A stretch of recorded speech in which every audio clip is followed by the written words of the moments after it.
inini ndiri kubvunza mubvunzo wokuti imimi pachezvenyu paCulliand ndoda kumbobvunza kuti Chamisa paakasangana nehondo dzese dzaakasangana nadzo kubvira 2018 kusvika 2019 airwiswa nani?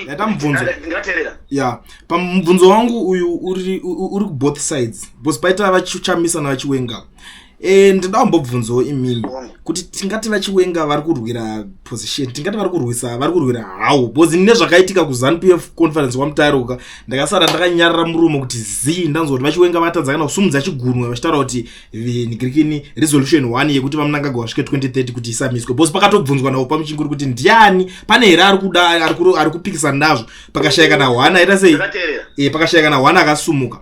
Ndokadadzoka futi kuna vaChamisa toziza election rakarohwa rakapera and is a good leader, vanhu vese vanoda kuti vaChamisa izvozvo tingati vari kurwisa ZANU-PF futi here izveso. Mubvunzo wangu kuenda kuna vanhu 2 vese munogona kuansa yese kawane kadaro. Culliand TV ndobvu muri yeZimbabwe ndadzoka zvekare, maupdates atotanga. Ukaona ndakudai so ndiri chibhorani chenyandri kuti ndikuda kuita kugujuguja kuita kudhaya chaiko mirai muone zviri pano nhasi. Aenda kutoita kutsvaga nemagesti ndamboonawo munhu anga achida kutaurisa paYouTube, handisida kutaura zvemazita nhasi, tomboita zvebasa, tomboita zvemaworks tichionesana kuti ndekapi.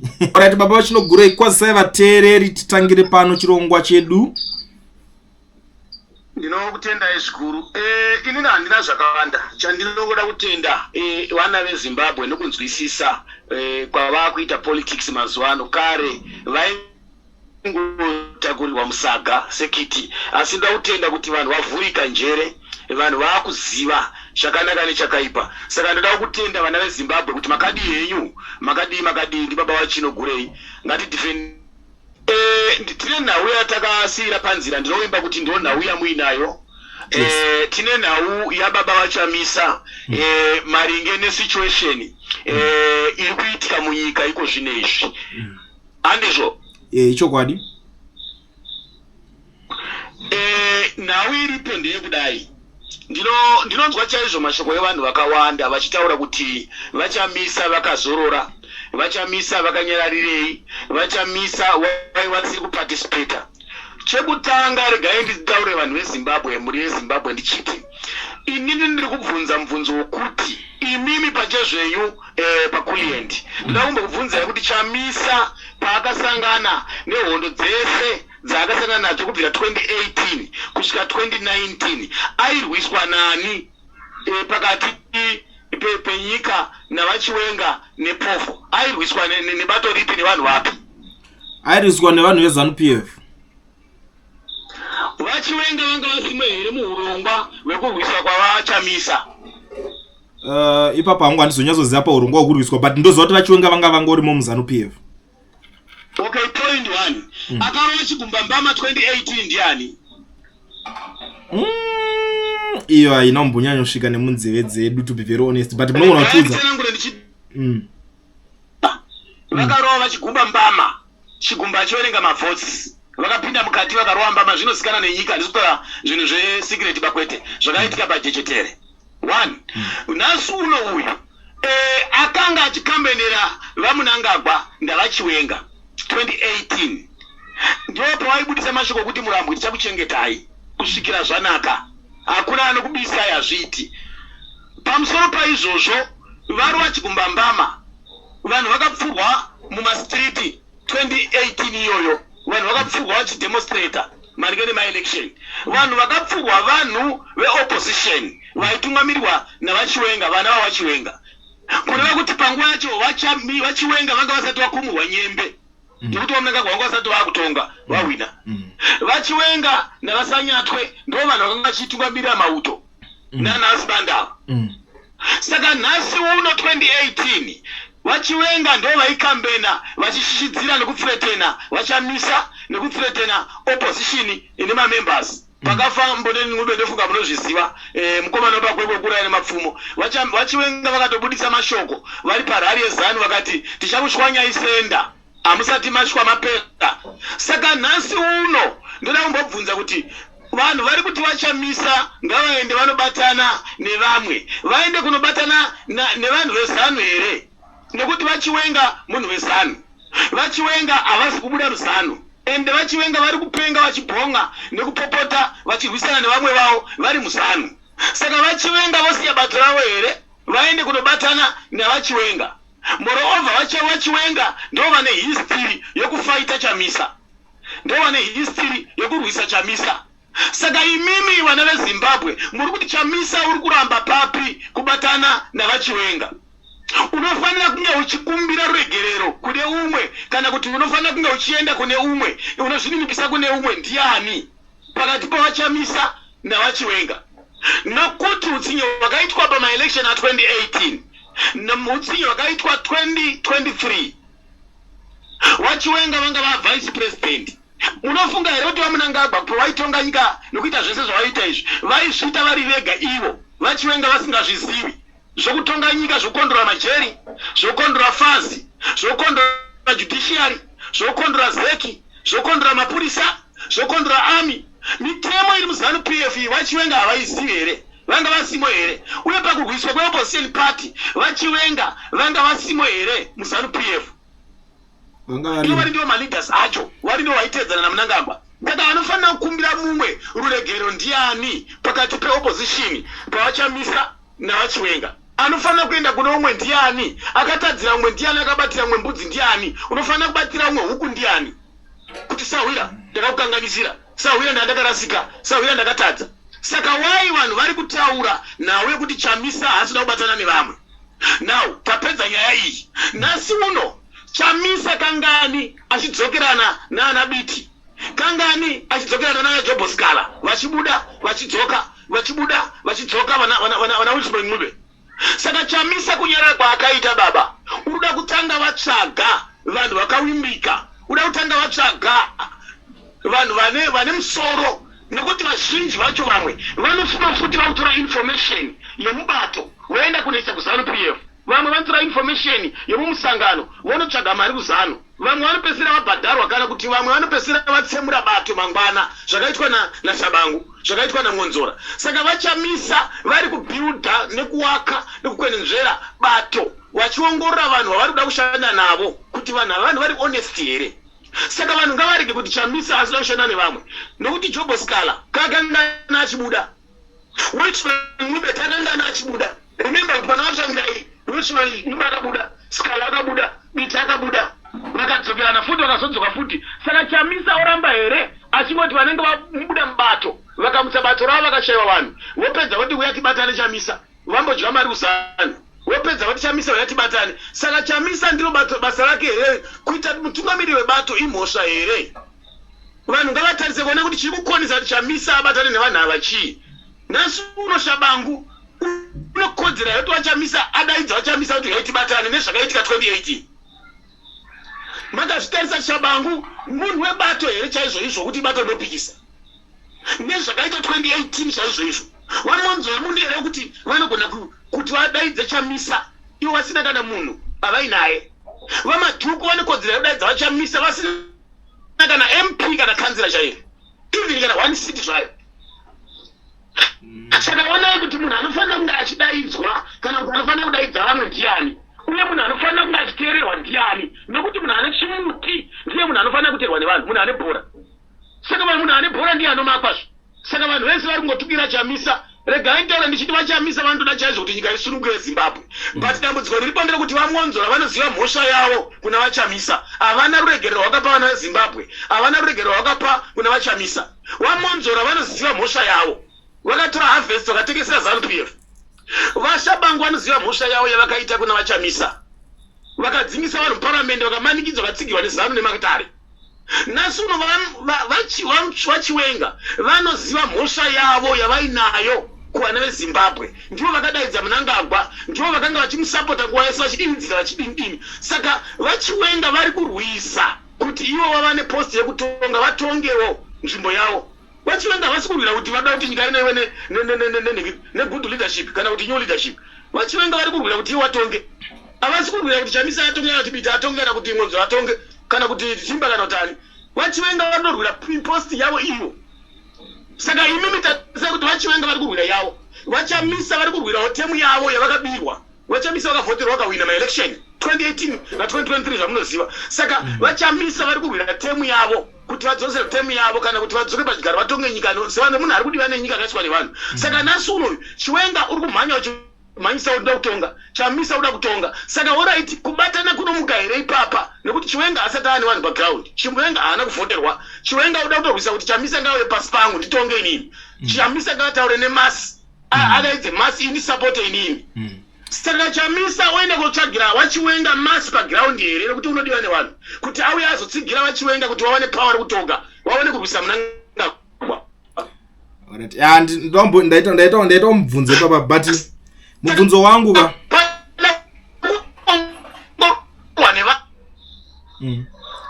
ndaita mubvunzo. Ya pamubvunzo wangu uyu uri ku both sides because paita vaChamisa navaChiwenga. Ndinda mbobvunzo imini kuti tingati vaChiwenga vari kurwira position, tingati vari kurwira hau because nezvakaitika kuZANU-PF conference wamutaruka ndakasara ndakanyarara murumo kuti ndanzwa kuti vaChiwenga vatadza kana kusumudza chigunwe vachitaura kuti nigirikini resolution 1 yekuti vaMnangagwa vasvike 2030 kuti isamiswe because pakatobvunzwa nawo pamuchinguri kuti ndiani pane here ari kupikisana nazvo pakashayika na 1 aita sei pakashayika na 1 akasumuka ndobva tadzoka futi kuna vaChamisa toziza election rakarohwa rakapera and is a good leader vanhu vese vanoda kuti vaChamisa izvozvo tingati vari kurwisa ZANU-PF futi here izvezvo. Mubvunzo wangu yenda kuna vanhu 2 vese munogona kuansa yese ka1 ikadaro. Ndatenda chokutanga rega ndipindure mubvunzo wawa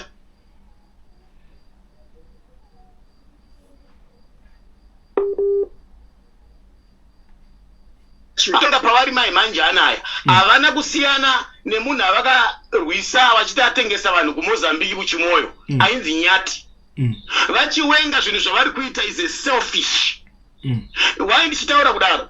VaChiwenga havasi kutaridza kuti ndikomanda wemauto kana kuti ndi vice president kana kuti ndi retired general.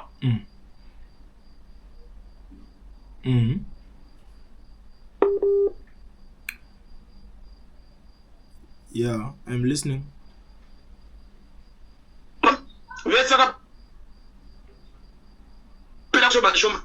Nhasi uno ivo vaChiwenga vakatorwa makiye ugeneral vakakumurwa nyembe tobva ipapo hurumende yeZANU-PF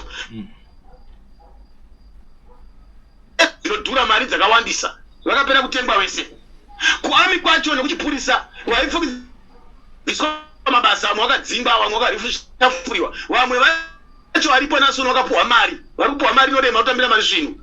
Saka vanhu vanozotera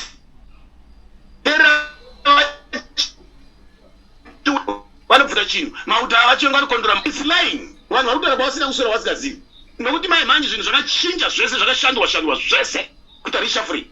Saka vaChiwenga mai manje anaya vari kunyebera kunyarara manyararo avo ndokutengesa nyika.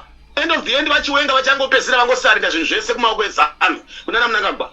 Chiripo ndechekuti chichakuguma chaitika vachangonyorerana chete kuti vachengetedzwe ivo neproperty yavo chete votosiya basi. Ndo zvichaitika because dai vanga vari munhu ari kutaridza kuti vari kuzama kuda kurwira nyika chaizvo izvo. VaChiwenga kudaro kuno kuchiri kuti asati vabude muZANU-PF chii vaende kunorwisa vari kunze. Yeah.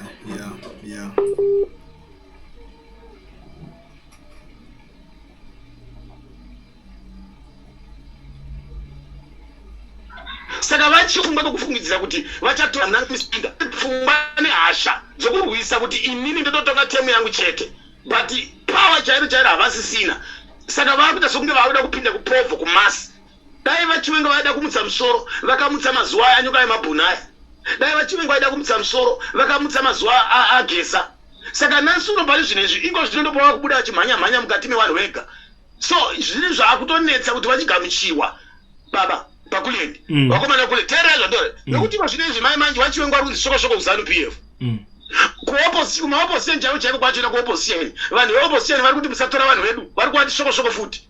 Saka vaChiwenga vachabhalanza vakamira papi pfungwa yavo chaiyo kana vari kamba chaicho zvekuti simba chachifanira kuitika vaChiwenga vanga vachifanira kudzokera kupovho vanga vachifanira kudzokera kutononyengetedzana naChamisa vogara pasina Chamisa voita nhaurirano then nemaopposition parties vaChiwenga kuti vawane balance nesupport asi zvekutopfungidzira chigare izvi zviri kumashure because kune munhu akatovhotera akatowina vakambatsira kubirira ivo ndozvo vasiri kurespecta izvozvo nemweya wekuzvikudza nemweya weunhumbu havasida kuandastenda kuti Chamisa ndi president wenyika ino ivo andorwisa kuti vatova president ivo atita president ivo vachivenga pachavo ani muruzvona saka ndo zvakonzera kuti kubatana kwacho how kunouya nenzira ipi because Chamisa ari kuti koma election kama makandibatsira kundiponda kana asi iwewe wasangana nazvo hauda kuti ndichiwe kukubatsira how come vanhu vopedza vati Chamisa hadi kubatana nevamwe saka handida kudzoka kuna vachamisa baba vachamisa already vakawina Chamisa kana akawana zvinyunyuto zvinhu zviri pachena because Chamisa akavhoterwa akawina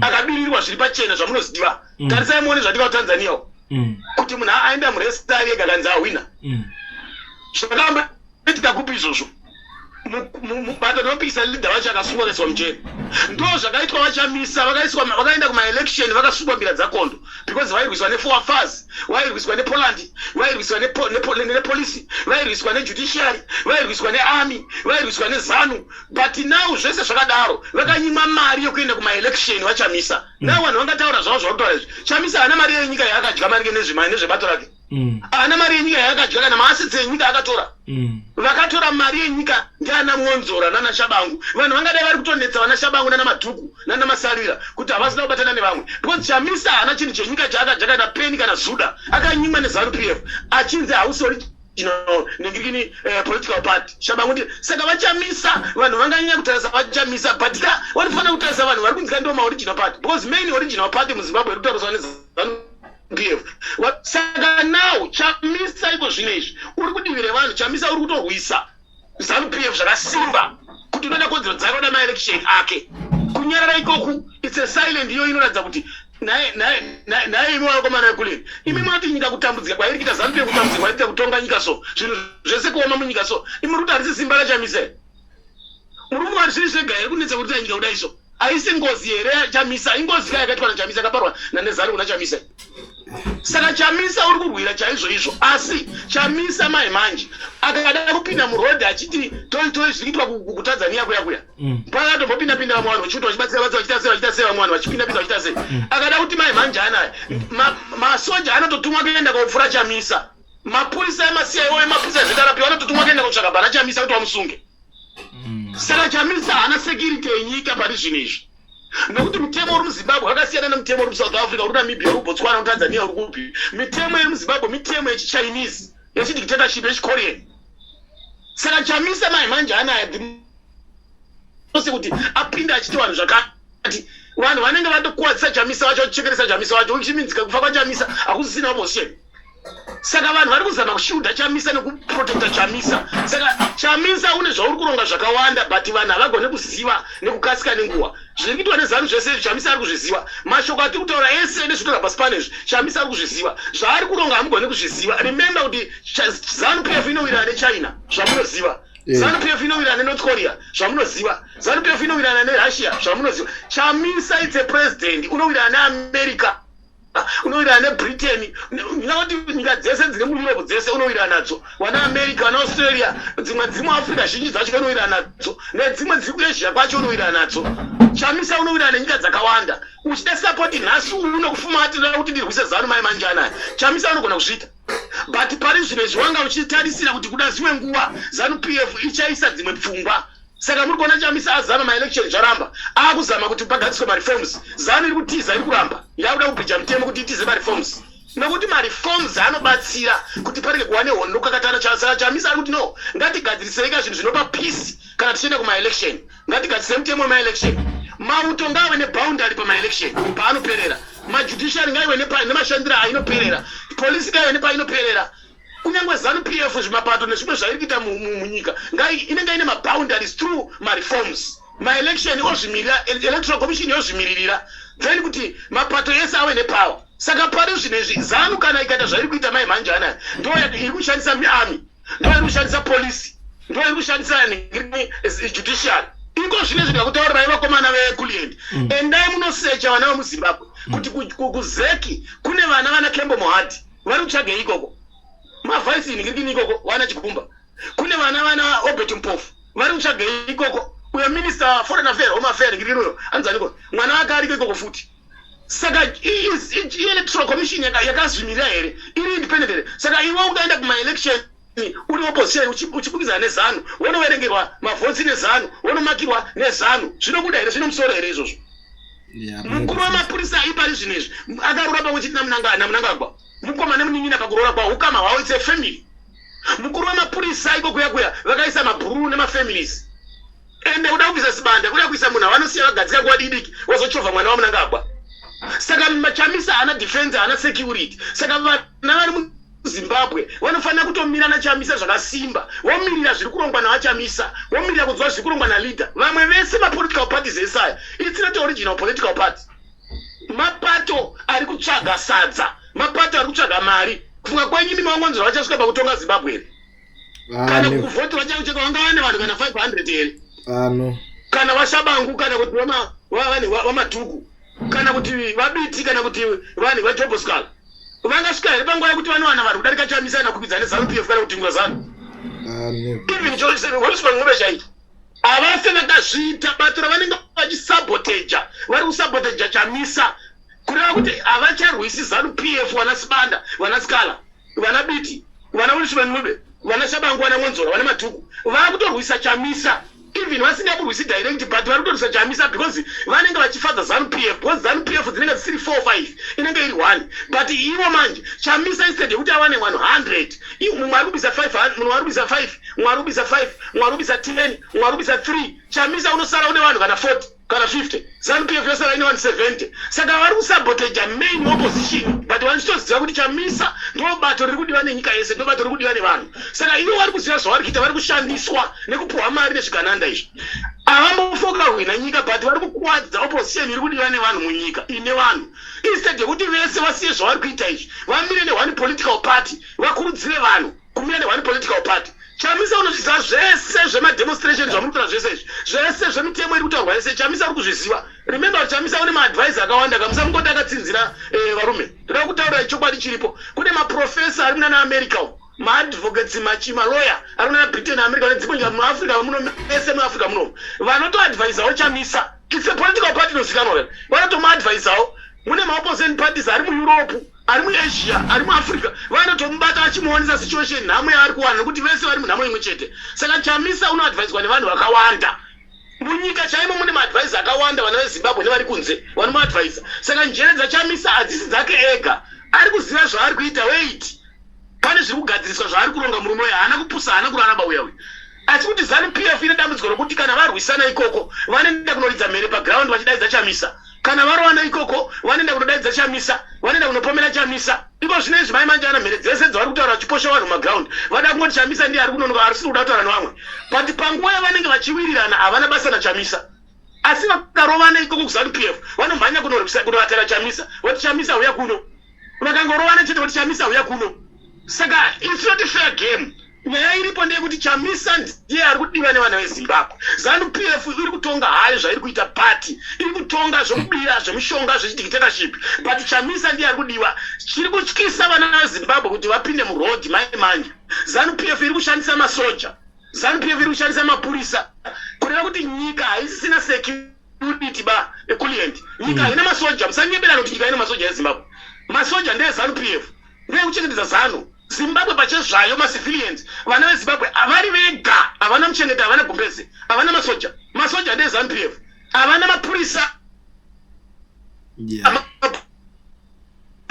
ndodikana mai manje ari kuchinja mitemo yese yakagadzirwa yese kuti itange kutoni kushanda panyowani because mitemo yese pari zvino izvi iri kushanda iri ndeyezano saka zano ndo iri kuchiti ndiyo nyika saka pari zvino izvi vachamisa kuvanhu vari kutika zanu iri kushandisa mapurisa akapesa chamisa masoja saka chamisa une zvauri kuronga zvisina kumhanya mukati saka vanhu nhamo iri kuona chamisa nezvikurongwa nachamisa kuti vauya kuzobatana vanobatana nomuwengi wachamisa vanofuma mangwana vatrepa zanupf yagara iri kutsvaga kutrepa chamisa iri kutsvaga chamisa saka vanotumira vanhu vakamutrepa vanhu vakamuuraya nhasi uno vatsvangira vari kupi nhasi uno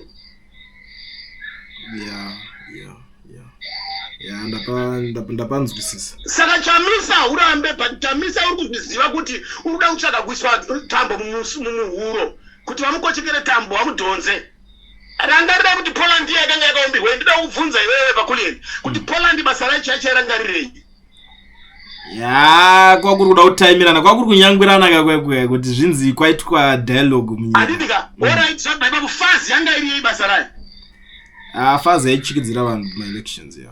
Ndoziya. Saka ndida kutaura ndichiti Chamisa uri kuzviziva zvese. Chamisa unotori nebasa guru kudarika Chiwenga. Because Chamisa wakavoterwa, Chiwenga asati avoterwa background. And haatozivi kuti unodiwa nevanhu here kana kuti haadiwi. Ani murubona. Munangagwa wese haatodiwi because Munangagwa Mai Manjana ZANU-PF inoziva kuti haichadiwa nevana veZimbabwe. Saka ZANU-PF yakushandisa masoja nemapurisa kuti irambe iri papower. Iyo pache zvayo haichadiwa. Saka muri kuona yakuita zvekubhadhara vanhu mari kuti vaisapoti. Vese vanorusa kuda ZANU-PF, havasi kuda ZANU-PF. Vari kutera mari vakutsvaga mari. Vanhu vari kutsvaga mari kuZANU-PF kwete kuti vari kutsikira ZANU-PF.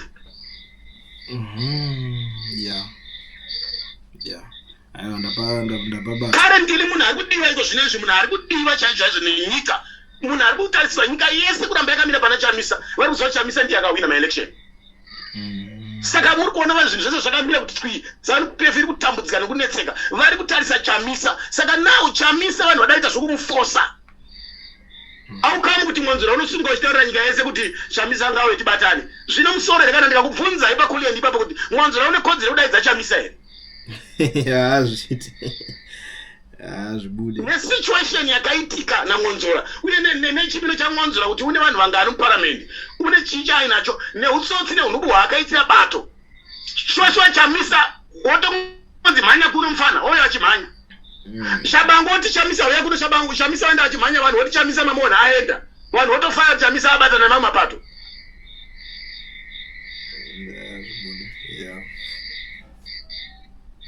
Saka pane zvimwe zvinhu zvinotaura vanhu zvokuti vanhu ngavasefe. Chamisa hana problem yawe.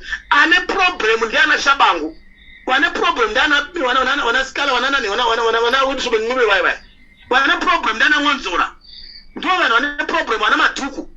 Because mapato iwa yese zviri kukonzera kuti va respect munhu akawina ma election chi. Because iyo kana vasinga respect Chamisa kuda kuti na iwo havasi kubelieve kuti Chamisa mukuru kwavari. Havasi kubelieve kuti Chamisa akawina ma election. Kuda kuti na iwo vari kubatsira ZANU-PF kuataka Chamisa. Vari kubatsira ZANU-PF kurwisa Chamisa. Saka ivo pache zvavadati Chamisa kana iwo kadaidza Chamisa waita muchibha wavo.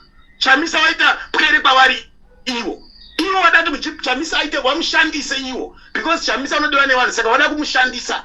Chamisa akangobvuma chete kudaidzwa naMwanzura. Akutopuwa bhegi remari vakutotuma Mwanzura kuti ngataura naye.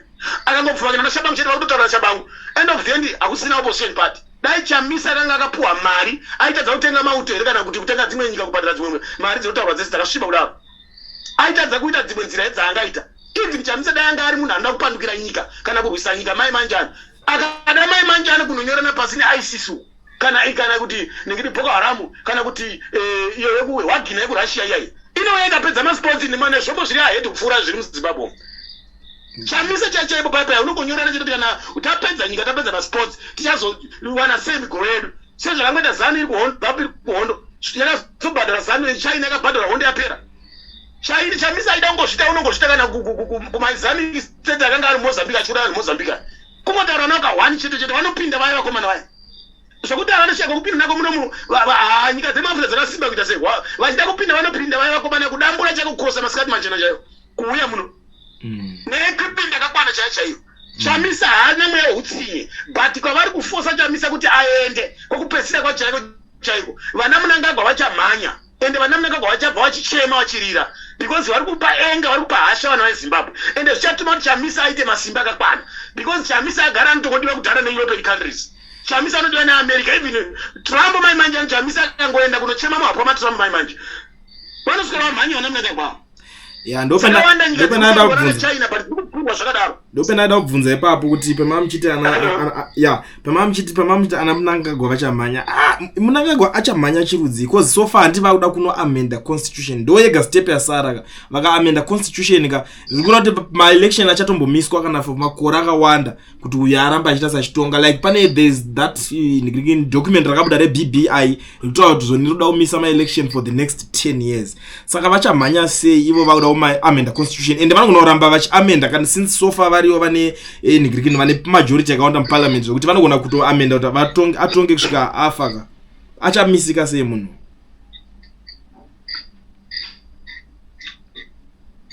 right vangu munhu anosungwa asati aba here aiwa iye anosungwa akaba but anenge abatwa sei because kuna vamwe vanoba vasingabatwe kaba vachinogura yani munoziva Coolien TV Team VAT asi vanhu vachishamsika Coolien TV haichatsika saka subscribe wozolaika nechawana zvisapana chichazosha everybody say Coolien yeah information is brilliant yeah everybody say Coolien